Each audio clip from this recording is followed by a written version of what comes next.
اللہم صلی علی محمد و آل محمد. جو زیر کسا پروان چڑھے زینب ایسی ہستی ہے جو زین ابو جد بن کے رہے زینب ایسی ہستی ہے وہ جس نے بنائی اپنی جگہ ارباب کسا معصوموں میں ارباب کسا معصوموں میں خود فاطمہ جس پر ناز کرے زینب ایسی ہستی ہے شبیر سے باقی دین نبی شبیر سے باقی پیغمبر شبیر سے باقی پیغمبر شبیر رہے زندہ جس سے زینب ایسی ہستی ہے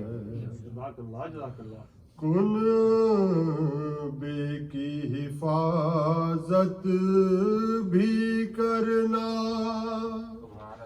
دربار میں خطبے بھی دینا دربار میں خطبے بھی دینا اس وصف میں ماں سے آگے ہے زینب ایسی ہستی ہے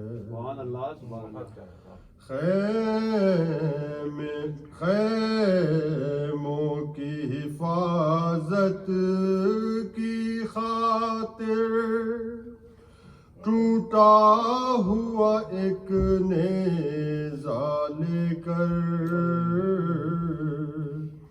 ٹوٹا ہوا ایک نیزہ لے کر جو شام غریباں پہرا دے زینب ایسی ہستی ہے ڈھارس ہے امام دورہ کو زینب سا نگہباں ساتھ میں ہے زینب سا نگہباں ساتھ میں ہے عباس کبھی شبیر بنے زینب ایسی ہستی ہے سرور کے لیے دین کی خاطر جو وارد ان بیٹوں کو جو وارد ان بیٹوں کو غم بھی نہ کرے پرسا بھی نہ لے زینب ایسی ہستی ہے بے پردہ جسے امت نے کیا اور اپنے تئیں رسوا بھی کیا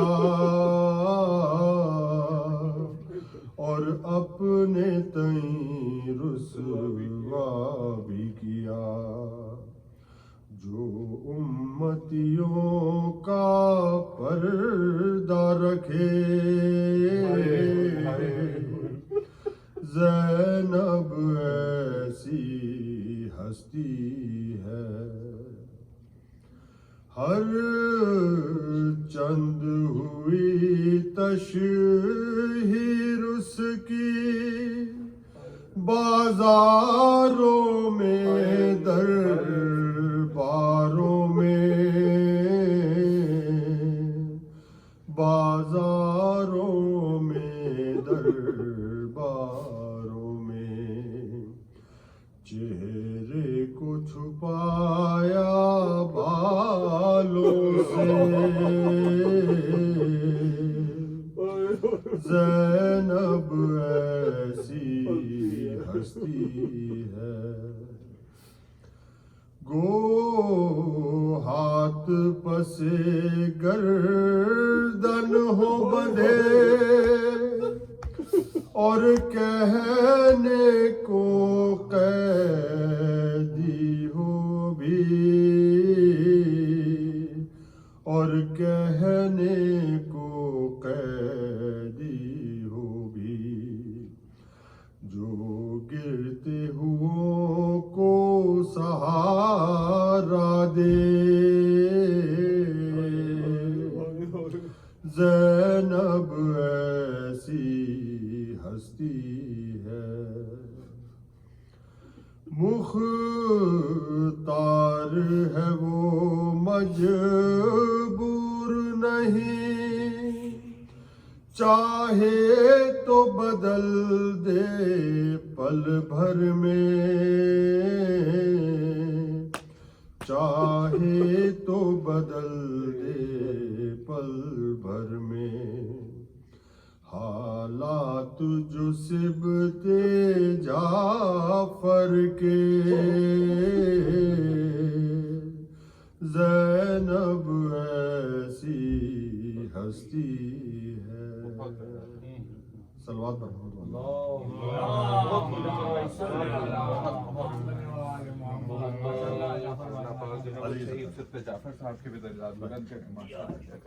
پر محمد والے محمد صلوات اللہم صلی علی محمد وآل محمد بارے دیگر نعرے سلمان اللہم صلی علی محمد وآل محمد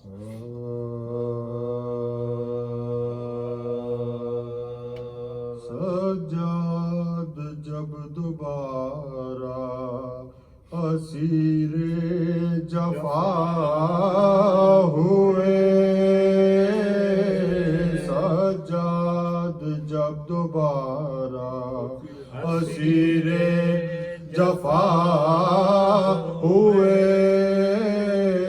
زنجیر و طوق میں پھر مبتلا ہوئے روح رسول پاک کو صدمے سوا ہوئے درد و علم بطول کو لا انتہا ہوئے درد و علم بطول کو لا انتہا بولتا کہ پھر مدینے کی بستی اجڑتی ہے گردن میں تو پاؤں میں زنجیر پڑتی ہے گردن میں توق پاؤں میں